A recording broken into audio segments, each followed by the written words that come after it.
I didn't play football, but I know basketball. I tell everybody, I'm like, basketball is 80% mental, 20% physical. Yes, you need the physicality aspect of it, but if you can't think the game, if you don't have the mental part of it, you're going to struggle because the mental allows you to overcome what you don't have physically.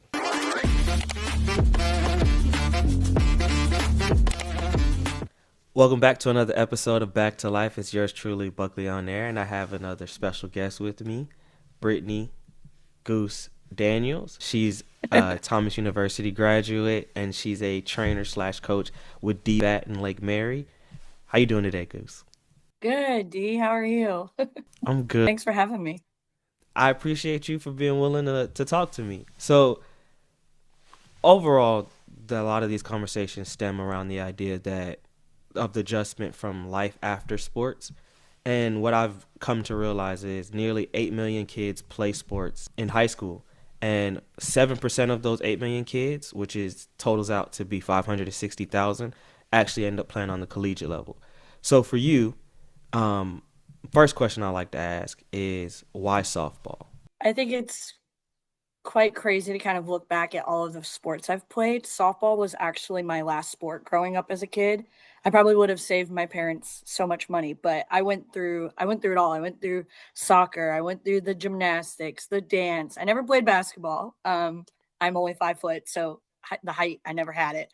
Um, and the hand-eye coordination never had that. But yeah, I moved to Apopka when I was 8, and at the time softball was such a big thing. I joined the Babe Ruth team there and just kind of loved it, stuck with it, really just enjoyed the camaraderie like with my teammates at the time, really just loved what sports poured into me.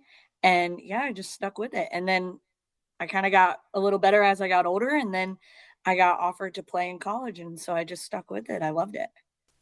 Wonderful. So this should have actually been my first question. So everybody that went to school with us knows you as Goose, and I want to know the backstory of why your nickname is Goose. Yeah, I actually changed my name before I joined the call. But my government name is Brittany Daniels. But my nickname and growing up my entire life, everybody just knew me as Goose. You can't really see it, but I do have now you'll see it, but I do have a little bump on my forehead. I was roller skating in the house when I was younger and I hit the table. And my dad called it a goose egg. And then the egg kind of just dropped off and I was just called Goose. So I got the whole uh like all the jokes growing up, but I love it. I commend you for embracing it because I think if it was me, I probably would have been like, yeah, we're gonna stop the nicknames. Because like for me, when I was a kid, my nickname used to be Pooh, like Winnie the Pooh, and once I got to 5 years old, I was like, yeah, my name is not Pooh. This is stopping. I So don't want to associate with that. I had to ask when I got older why I was nicknamed Pooh. So apparently, when I was a kid, I used to walk around like a Winnie the Pooh, like toy, Oh, and then at some point I stopped carrying it around, but they still kept calling me Pooh, and I'm like, no. So like for me, I didn't like it. So like I would tell people to call me by like my full government, which I'm not gonna say. My name I go by Buckley on there here, Derek Buckley Jr. That's the part of the government that you'll know without my middle yeah. name. But I used to tell people like, my name is Derek Buckley Jr. That's what you need to call me. And so it's funny even for me like with high school they took off the Derek. Like you call me D, but like most people call me Buck or Buckley. So Yeah. I get it. You played softball all 4 years of high school, and then ultimately next step is college. You went to Thomas University. What was your recruiting like? And then were there other options in terms of schools? Yeah, so in terms of other schools, I got to one point in my recruiting process where I didn't have an offer from any school in Florida, which was crazy because, in high school, we're taught to like get the Florida Bright Futures and all of these things, get your hours.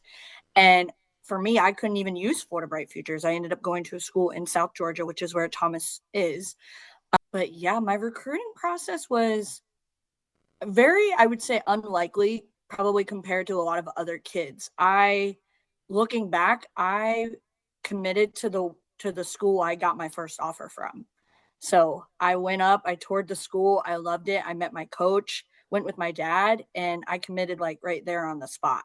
Didn't I had other offers, but they were like Delaware State. They were way out there. But one of the goals for me when I got recruited was I wanted to go somewhere close enough at the time that I could get home if I needed to, and I didn't have to buy a plane ticket. So Thomas University is only 4 hours from Central Florida. So a lot of my commutes were by car. Um, but I loved it. It was close enough that I could get home in case of an emergency, but it was far enough away that I still got that college experience. I was 45 minutes from Tallahassee or 45 minutes from Valdosta, Georgia. So kind of in that big college scene, I would say. But yeah, I growing up in high school when it was time to get recruited and everybody was like, okay, we're going to get a little serious. I ended up playing in a tournament in Savannah, Georgia. My tournament coach at the time was like, hey, Bill Wilson from Thomas University wants to talk to you. So I got pulled out of my position for like 5 minutes. We chatted. We set up a visit time and I went back on the field. And I think 2 weeks later, I went up and committed. So it was very, just very, I wouldn't say easy, but it was, I would say, very unlikely and unknown to the other recruiting world. So that makes me kind of think about with your recruiting two kind of questions. So one, it sounds like you're very like family oriented, or at least you want it to be close to home. But also Yep. like when it comes down to recruiting, I don't know. I know with a lot of other sports, like recruiting starts early and they send out a lot of offers. Is it different in softball when it comes down to recruiting in that nature? I would say so. And again, this was like 10 years ago. So I think so. Softball, like at least for like football and basketball, I feel like you get the letters, like you get the interest letters. For softball, I don't necessarily feel like that was true, at least not in my case. You got to get invited to camps and things like that, but there was never like that physical paper. So for softball, I feel like we really had to recruit ourselves. I was always making a skills video, always uploading it, always attending camps, just really getting yourself out there, um, and playing in those showcase tournaments. It got to a point where like every single tournament was a showcase tournament if you weren't recruited. And you would go to these showcase tournaments and we would all wear different color bracelets. So blue would be like you're a junior and unrecruited, red would be like you're a senior and unrecruited, and then black was I'm committed but I'm really just out here to kind of get my reps. So you would wear those different color bracelets as you played. And then when you did get recruited, you kind of made that decision of, okay, do I keep playing and kind of risk that injury before I go off to college?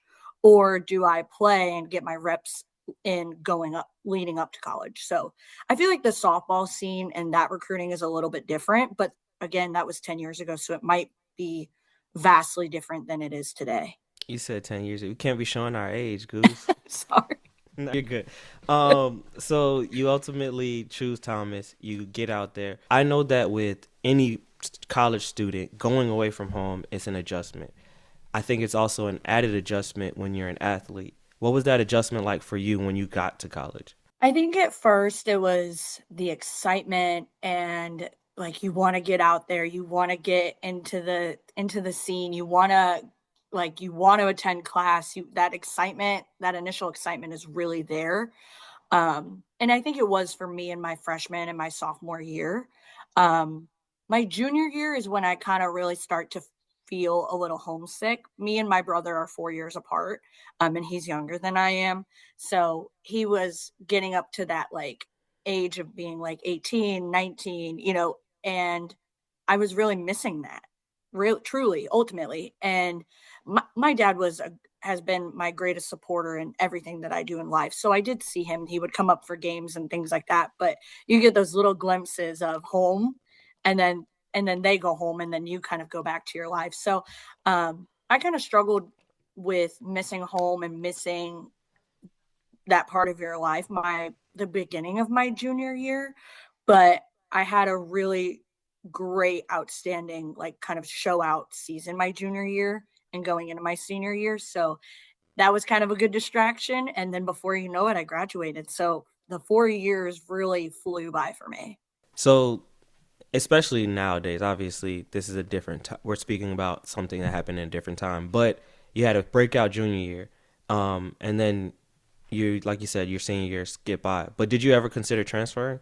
I did. So my sophomore year, it was so odd looking back. You look back and you're like, how did I make it all 4 years? But I did. Um, my freshman year, I was playing, and obviously there's no complaints when you're playing, right?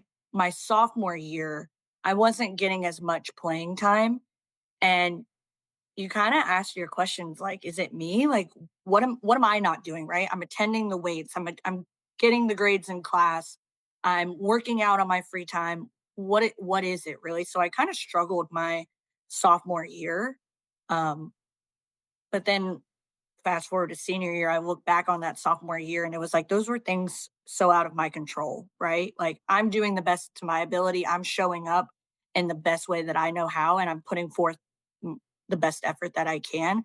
So looking back, that was never really in my control. But yeah, my sophomore year, I did contemplate entering in the transfer portal.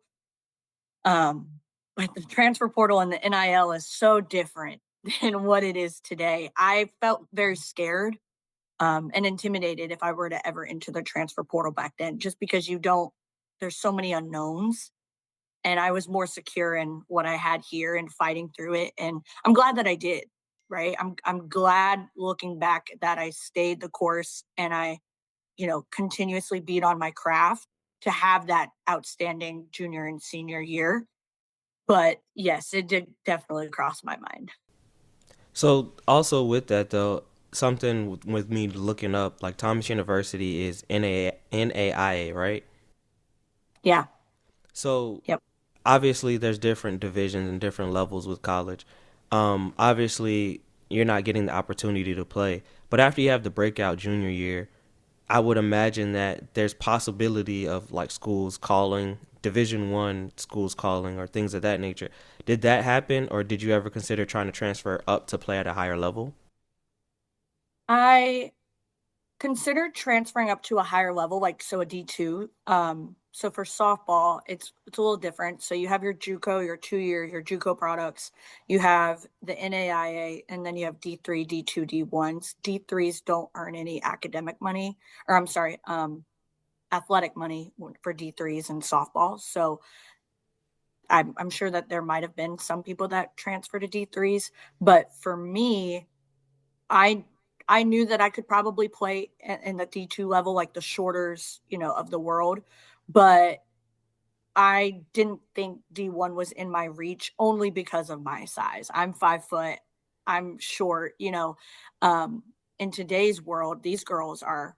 If you ever watch college softball, these girls are massive. I mean, they are up in the 5'10s, 5'11s, 6 foot girls. And more credit to them. But I knew that I didn't have the height to go play that to that level. So, like in my head, I was thinking, I was like, you're 45 minutes. We could have used you, or you would have been an addition. I know, like when I was at Florida State, we were pretty good, so it would have been an addition.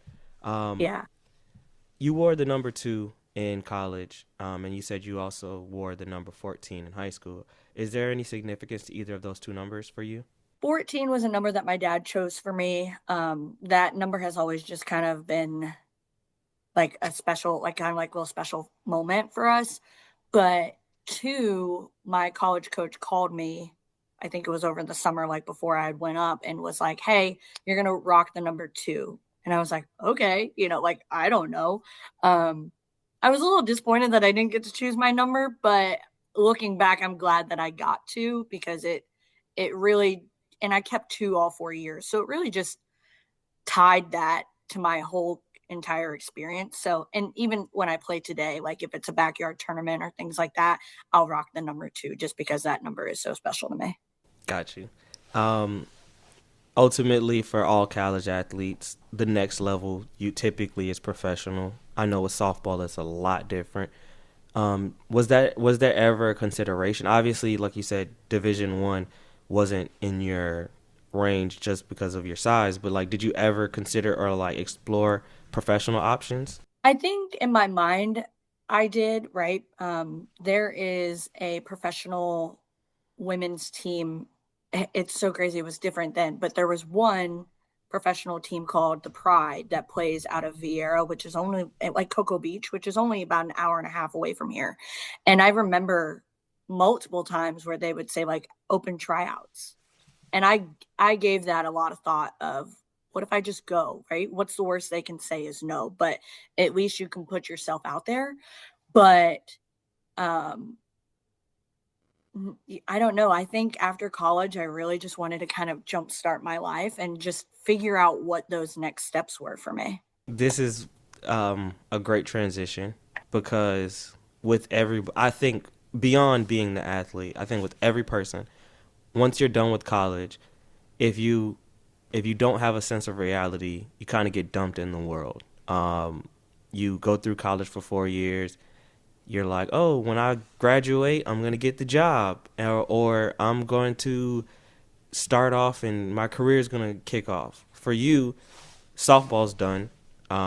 Now, especially you've played college level, you're not going to play professionally. Now it's time to put that degree to use. And I know for a lot of us, once you graduate from college, it's pretty hard to use your college degree unless you were able to specialize in a specific field or you get an internship slash job immediately after. What was that transition like for you day one after you graduate? So I graduated college and I was very naive at the time. I got my degree in business and I'm like, there's plenty of businesses out there, right? I'm going to get a job. And I thought unrealistically, I was going to graduate and make six figures, live this great life, blah, blah, blah, so on and so forth. And that was very much not the case for me.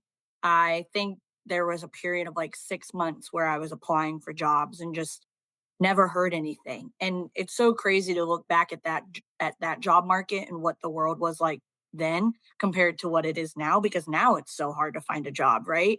So it felt hard then too. And my dad at the time was just like, keep applying, something will fall, something will fall.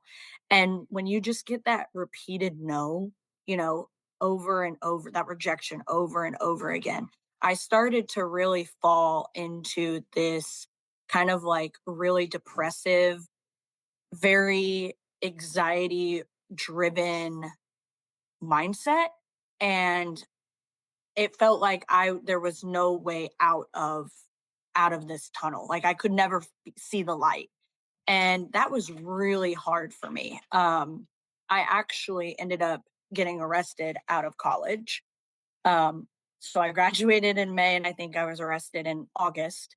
And this was years ago. So it gives me I always look back on it at a time in my life of obviously nobody wants to get arrested in their lifetime, but I'm in the weird way thankful that it did because it's given me so much reflection and like really just a new insight as to like where I was, right? And never allowing myself to get back to that place.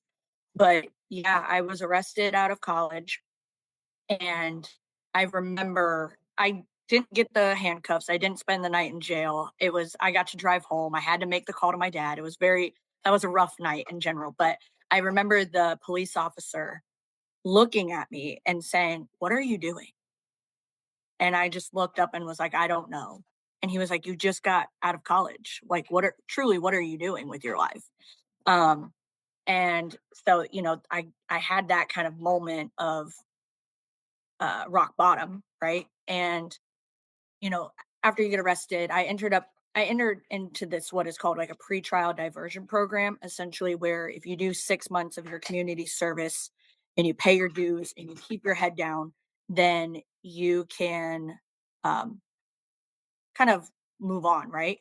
But where I got selected for my pretrial diversion program was the art center out in Maitland. And I got to essentially be tutored by this older gentleman. We were painting the walls of this art museum, and that's where I was doing my community service. And for those 6 months, he really just like poured life into me, poured all of his knowledge. I think he I think he probably had to be in probably had to be in his his 70s. 70s, And and he was he just was just continuously continuously pouring in pouring in knowledge, knowledge, life back life into back me. into me. And And it really it gave really me gave me that that perspective perspective of of once this once is this is over and this over and little this dark little dark cloud is cloud is gone, gone, I I really need really to need like to get it like get it together. together. And I And I did did actually. actually. I I ended up ended up applying applying to the to Walt the Walt Disney Disney Company, which Company, is which where is I where am I am today today and have and been have for been 8 years for 8 years later. later. So one, I want to applaud you because it's hard to get out of that place for any person, and I've have been there as well.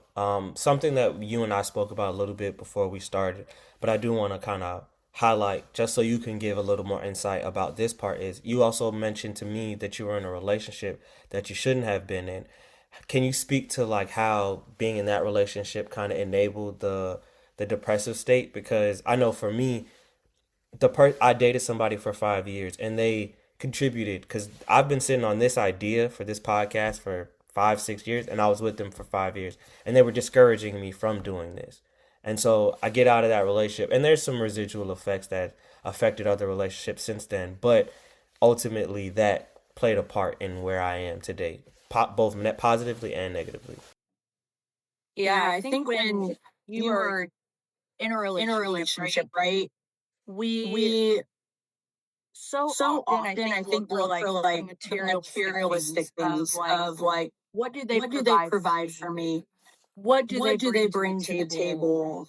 Very Very just just I would I would say say like like surface level surface type of level type of things. things. But But you you also also want want somebody that somebody that encourages you, encourages you, believes in believes in you, you, and and really will really stand will by stand you by even you if you even if chase you the moon chase and the the moon and the stars. stars. And when you And when don't you have don't that have that support support system system and you're and you're constantly constantly not seeing eye not to seeing eye eye and to you're eye and you're bickering all the bickering all the time, time, you you really are really are just just kind of kind of existing, existing, right? right? And And I think I that's think where that's I where I was. was. Of Um, we were we I was were, just I was just existing. I was existing. just I was why just, we were why fighting all the we were time. fighting all the time. When you When when you're just existing and when you're you're just fighting all the time existing and and you're fighting all the you're time fighting and you're yourself, fighting then you're yourself, adding somebody else then you're to the adding somebody equation. else to It the makes it equation. It just makes it just 10 times harder. 10 times harder. And so And so ultimately, ultimately, I kind of did some I hard kind of did some reflection and hard ended that reflection and relationship, ended and it was that probably the relationship, and greatest it was thing probably that I the did. greatest thing that I did. I'm with you because, like I said, I had to end mine, and when I finally did, it felt like a weight came off of me that I didn't. Yeah. And the saddest part for me, and we're reflecting on it, is realizing that 2 months in, the relationship should have ended, and I didn't. Yeah. I wasn't willing to take that step to let it go. Um, but for you, now that you like you said, you got the mentorship. It's helped you tremendously. You're doing things. You're on the right path. You're at Disney. Um, I want to know for you when it comes down to the sport, were you able to take some of what you learned, whether it's the work ethic or the routine, were you able to take some of that with you to transition to your job now? Oh my gosh, yes.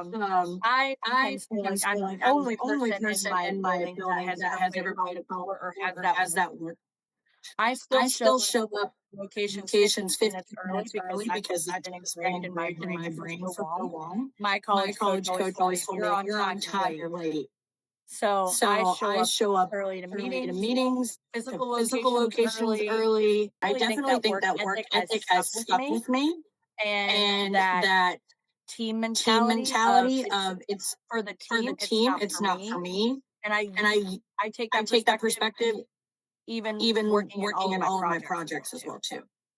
So, with that same thing though, you also coached high school and you're doing the DBAT trainer coach thing.